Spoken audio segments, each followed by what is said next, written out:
Since its release in 1986, Crocodile Dundee has become a beloved classic of Australian cinema, captivating audiences around the world with its charm, humor, and adventurous spirit.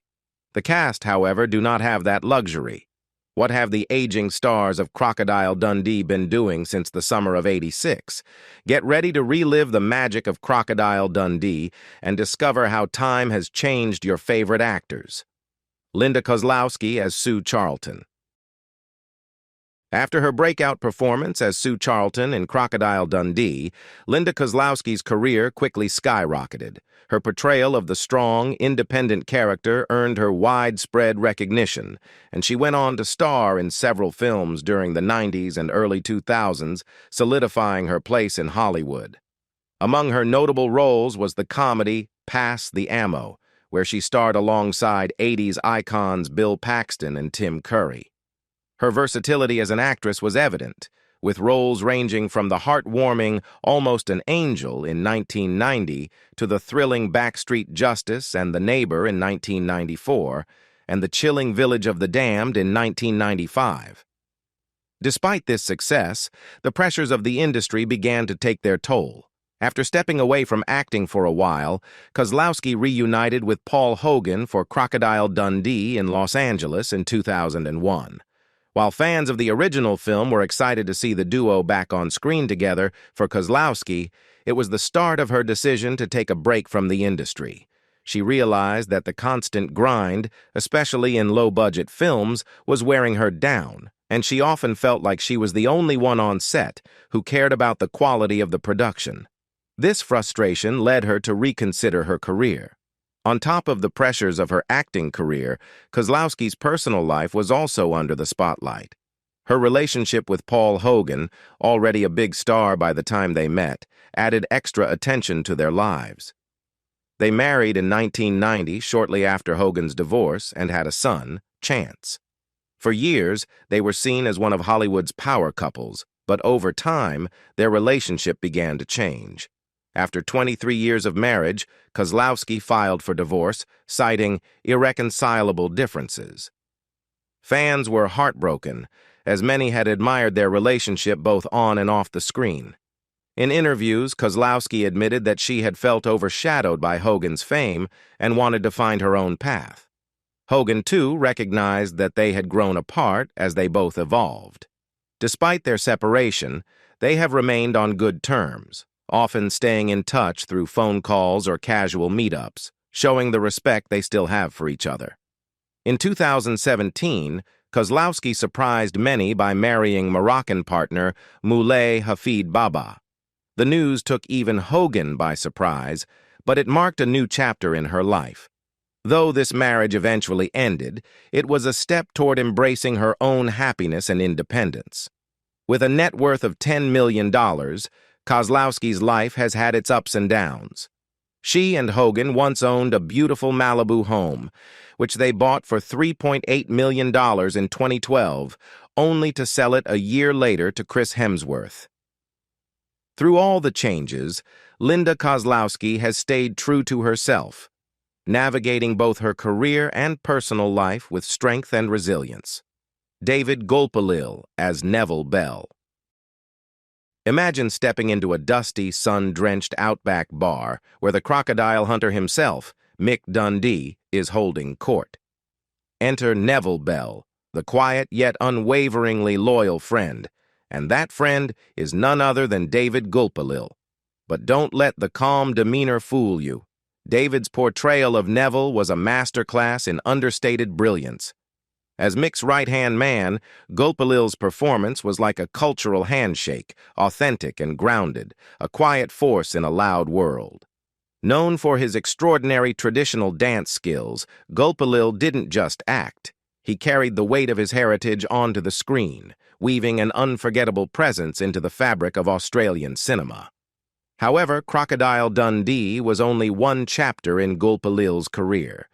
He continued to make a profound impact in both film and television, with unforgettable performances in The Last Wave, 1977, The Tracker, 2002, and Charlie's Country, 2013. Each of these roles offered a window into the complexities of the indigenous experience, challenging audiences to see beyond the stereotypes that often permeated mainstream cinema. But Gulpilil was much more than an actor. His work as an artist and writer provided a vital outlet for the stories of his people. With a rich cultural legacy, he stood as an elder of the Yolngu people, respected for his wisdom and leadership. Through his art and performances, he bridged the gap between his community and the wider world, ensuring that the richness of Yolngu traditions was never forgotten.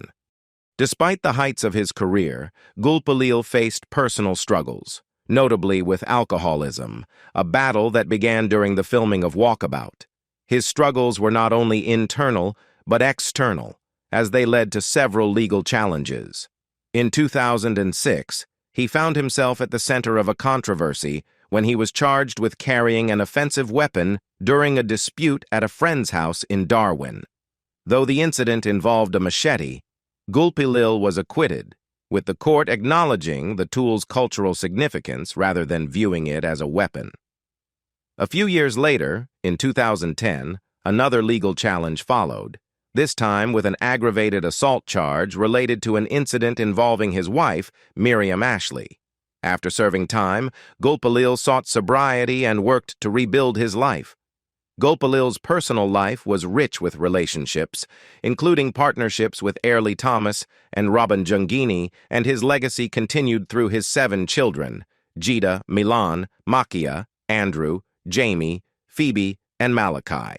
His son by lore, Witiyana Marika, is a respected Yolngu elder and musician, and many of his relatives followed in his artistic footsteps, including his twin sister Mary Dalapani, a celebrated weaver, and his brother Peter Minigululu, known for his storytelling and art.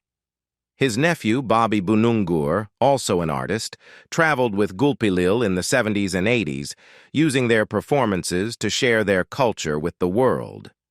In 2017, Gulpilil was diagnosed with terminal lung cancer, a battle he faced with the same courage that had defined his life.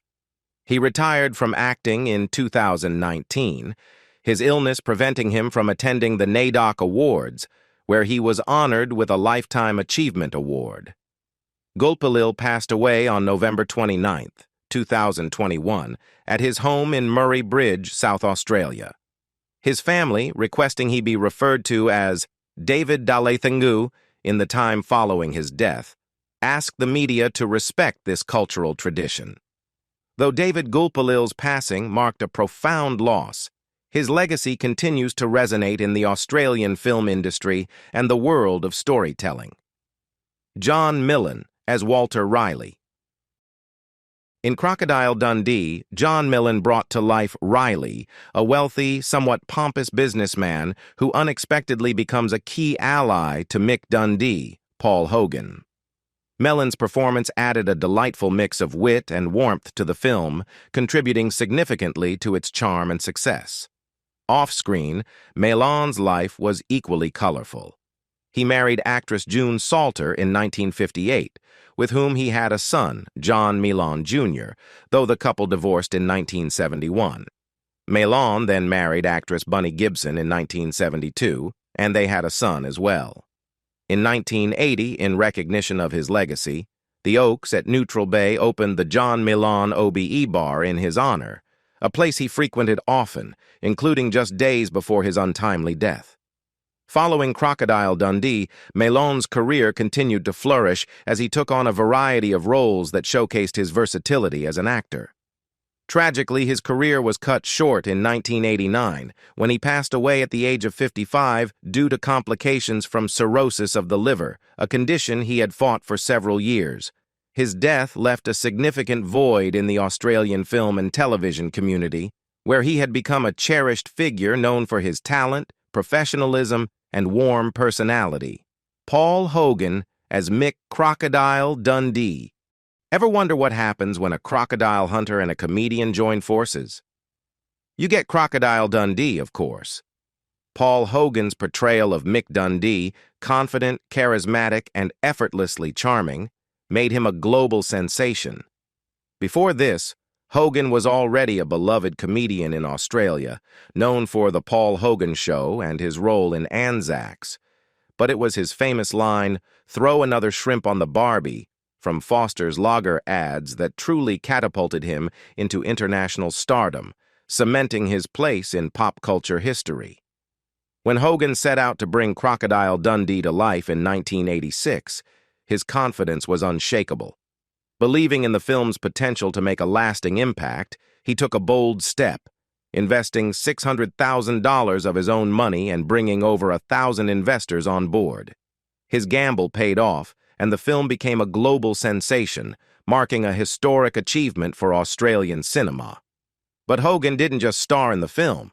He co-wrote the screenplay and crafted the story, a labor of love that earned him a Golden Globe for Best Actor in a Musical or Comedy in 1987, solidifying his place in Hollywood history.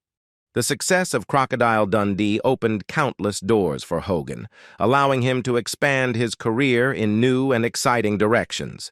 He went on to star in films such as Almost an Angel, Lightning Jack, and Flipper, and even returned to his iconic role in Crocodile Dundee in Los Angeles in 2001. Throughout this time, Hogan stayed grounded, performing in stand-up shows across Australia and making memorable appearances in Subaru Outback commercials, a nod to his roots. However, Hogan's journey was far from smooth sailing. Between 2003 and 2012, he found himself embroiled in a lengthy and very public legal battle with the Australian Tax Office, which accused him of concealing $150 million in income. The case was a fierce one, and Hogan fought back by taking the ATO to court to defend his reputation. In 2010, a travel ban was imposed on him, which stirred controversy, but it was quickly lifted after 2 weeks. Finally, in 2012, Hogan settled the case, adamantly stating that he had not paid to have the charges dropped. Meanwhile, his personal life mirrored the highs and lows of his career.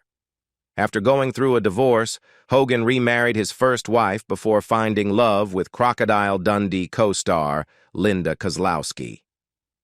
The two became one of Hollywood's most famous couples, but as often happens in the spotlight, their marriage eventually ended. Despite their separation, Hogan and Kozlowski have managed to remain on good terms, a testament to their enduring bond. With a net worth of $20 million, Hogan and Linda made a significant investment in 2012, purchasing a $3.8 million home in Malibu. However, their time in the property was short-lived, as they sold it just a year later to fellow Australian superstar Chris Hemsworth, Steve Rackman as Donk. Steve Rackman, an English-born Australian, led a remarkable career that spanned the worlds of both professional wrestling and acting. Known for his imposing stature and fierce persona, he became a household name as the villainous Crusher in World Championship Wrestling during the 1970s. His fearsome character made him a favorite on the telecast, where he famously squared off against wrestling legends, including the colossal Andre the Giant. These matches cemented his place in the wrestling world, earning him a reputation as one of the toughest opponents in the ring. Rackman's wrestling fame seamlessly transitioned into a successful career in film. Over the years, he appeared in more than 40 feature films, showcasing his versatility both on screen and in the ring. His most famous role came in the Crocodile Dundee series, where he portrayed Donk, a tough, no-nonsense friend of Mick Dundee, played by Paul Hogan. Donk was a memorable character, adding depth to the rugged outback backdrop of the film with his gruff demeanor and loyalty. The success of Crocodile Dundee solidified Rackman's place in pop culture, making him a familiar face to audiences around the world. Beyond Crocodile Dundee, Rackman was a staple in the Australian film industry. His career included memorable roles in a variety of films, such as The Last of the Knucklemen, 1979, a gritty drama about Australian working-class life. In Turkey Shoot, 1982, a dystopian action film, he showcased his tough guy persona once again, and in The Blood of Heroes, 1989, Rackman took on a role in a post-apocalyptic setting, further proving his ability to tackle diverse genres. He also made appearances in the 1977 film The Gift, among others, each performance adding to his portfolio of tough guy roles. Despite his widespread success, Steve Rackman has kept a relatively low profile in recent years. Moving away from the spotlight, he chose to focus on a quieter life. Today, Rackman runs a gym in Sydney, Australia, where he helps others tap into their own strength and fitness. While he's no longer in the limelight of Hollywood or the wrestling ring, his legacy as a beloved actor and legendary wrestler endures. The transition from the wrestling ring to the gym reflects his enduring passion for fitness and helping others, ensuring that his impact on both industries continues to resonate. Mark Blum as Richard Mason. In Crocodile Dundee, Mark Blum brought life to Richard Mason, the suave yet self-absorbed boyfriend of Sue Charlton. With his sharp wit and polished charm, Richard was the perfect foil to Mick Dundee's rugged persona. Blum's delivery of lines like, "Just who the hell are you?" added depth and humor to the film's central tension. Blum's journey began on stage in the 1970s, where he honed his craft with a natural authenticity. Eventually, he transitioned to film, leaving his mark in movies like Lovesick, 1983, and Just Between Friends, 1986. His ability to bring nuance to every role made him a standout, even in ensemble casts. Off-screen, Blum shared a deep connection with his wife, actress Janet Zarish, known for her work on As the World Turns and One Life to Live. Their marriage wasn't just a personal bond, but a creative partnership built on mutual respect and admiration. Sadly, at the age of 69, Mark Blum passed away on March 25, 2020, at New York Presbyterian Hospital due to complications from COVID-19 during the height of the pandemic in New York City. His legacy was honored in tributes from Succession and Billions, reflecting the profound impact he had on his peers and audiences alike. Though his life was cut short, his work and spirit continue to resonate. Reginald VelJohnson as Gus. Amid the bustling chaos of Crocodile Dundee's New York City, Gus emerged as the steady hand in a sea of uncertainty. Reginald VelJohnson infused the character with an understated charm, turning Gus into more than just a navigator for Mick Dundee's urban misadventures. He became the quiet hero, stepping in at the critical moment to fend off danger during a gang encounter. With his calm demeanor and subtle strength, VelJohnson's performance gave Gus a soul that anchored the film's wild humor and high-stakes drama. At the time of the film's release, few recognized VelJohnson's name. His resume included only a scattering of minor roles in TV and film, making his standout performance as Gus an early glimpse of the charisma and reliability he would later bring to larger roles.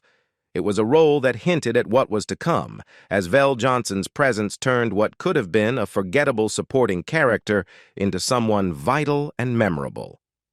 Fast forward to 2009, and VelJohnson's life was a reflection of his quiet, grounded nature. Dividing his time between homes in Raleigh, Los Angeles, and Oceanside, New York, he chose to settle primarily in Oceanside, embracing a lifestyle away from the glare of Hollywood. Though he never married or had children, VelJohnson's focus on his craft paid off, with his net worth reportedly reaching $4 million, a testament to a career built on steady, heartfelt performances rather than fleeting fame. On beer, Terry Gill as Duffy. What does it take to leave a lasting impact across so many creative fields? For Terry Gill, it was a mix of talent, hard work, and a true love for the craft. Beyond acting, he was a producer, director, writer, and even owned a theater. In Crocodile Dundee, he took on the role of Duffy, the tough leader of a group of kangaroo shooters. Duffy's hard-edged, no-nonsense attitude was a stark contrast to Mick Dundee's laid-back nature, and their encounter at the bar became one of the movie's standout moments.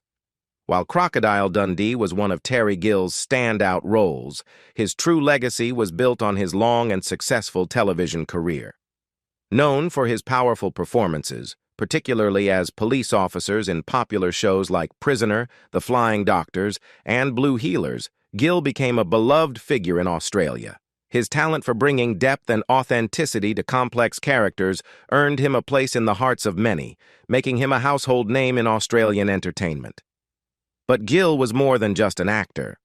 His entrepreneurial spirit led him to open the Tivoli, a theater restaurant in Melbourne where he blended his passion for the arts with his business savvy. The venue became a vibrant cultural hub, offering both entertainment and a sense of community. Much like Gill himself, always focused on both his craft and his audience. Even in the face of health struggles, including a mild stroke in 2014 and a battle with lung cancer, Gill's commitment to his work never wavered. His final role was in the short film Charlie, which was released in 2015, just before his passing on February 25, 2015, at the age of 75. Throughout his life, Gill's devotion to his family was as steadfast as his dedication to his career. He shared 52 years of love with his wife, Carol Ann Aylett, and together they raised 2 children. This blend of creativity, family, and resilience defined his extraordinary life and legacy. Jerry Skilton as Nugget.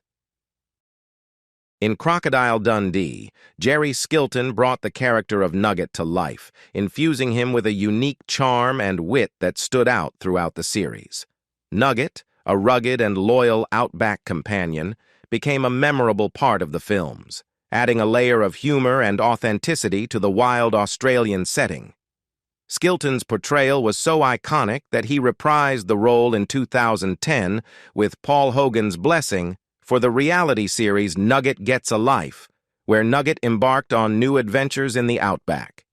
Beyond his work in Crocodile Dundee, Skilton demonstrated his versatility as an actor in various projects. He appeared in the Australian mini-series Cyclone Tracy and the Heroes, showcasing his range in both dramatic and action-packed roles. He also starred in the 1996 Australian film Mr. Reliable, further solidifying his reputation as a talented actor. With a net worth of $1.48 million, Skilton's career spanned not just film and television, but also a lasting impact in Australian entertainment. Outside of his professional life, he is the proud father of John Francis, adding a personal touch to his already rich and varied career. Anne Carlisle as Gwendolyn. Surprisingly, Anne Carlisle portrayed Gwendolyn, a city girl who feels lost in the wild, untamed world of Australia. Gwendolyn, initially portrayed as weak and anxious, creates a perfect contrast to the strength, confidence, and resourcefulness of Mick Dundee, Paul Hogan. Carlisle's performance masterfully blends innocence with personal growth, as Gwendolyn gradually becomes stronger while navigating the wilderness with Mick. After Crocodile Dundee, Anne Carlisle's career took an interesting turn. In 2014, Liquid Sky director Slava Zuckerman confirmed that a sequel, Liquid Sky 2, was in development, and Carlisle would reprise her role as Margaret. This marked her return to avant-garde cinema, a world in which she had already made her mark with powerful performances in both Liquid Sky and Crocodile Dundee. However, Anne Carlisle didn't stop at acting. She is also a talented artist with a career that has spanned decades.